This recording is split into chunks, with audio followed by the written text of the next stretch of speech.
Cement के मसाले में नापाक पानी को मिलाने का क्या हुक्म है? घर बन रहा था, बिल्डिंगें बन रही थी, फर्श बन रहा था या और कोई चीज़ बन रही थी, और फिर जब मसाला मिलाया जा रहा था, रेती, सीमेंट, बालू मिलाया जा रहा था, तो उस मसाले में नापाक पानी डाला गया।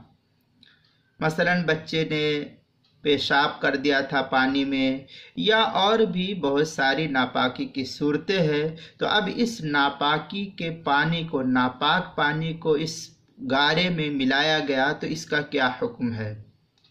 जवाब: अगर नापाक पानी से सीमेंट को घोल कर मसाला बनाया गया, जैसा कि आजकल हो रहा है, मसाला बनाया जाता है, सीमेंट, मसाला, गारा वगैरह को इस नापाक पानी से मिला करके बनाया गया, तो इस मसाले को ज़रूरतन उलमा यूँ लिखते हैं कि नापाक नहीं है।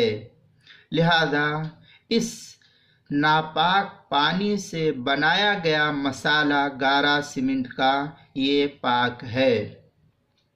अल अशबाह व नज़ायर में एक मसला है इस तरीके से, वत्तुराबु अत्ताहिरु इदा जाल तीनन बिलमाइल नजिसी औ अक्सुहु वल फतवा अला अन्नल इबरत लित्ताहिरी अय्यहिमा काना।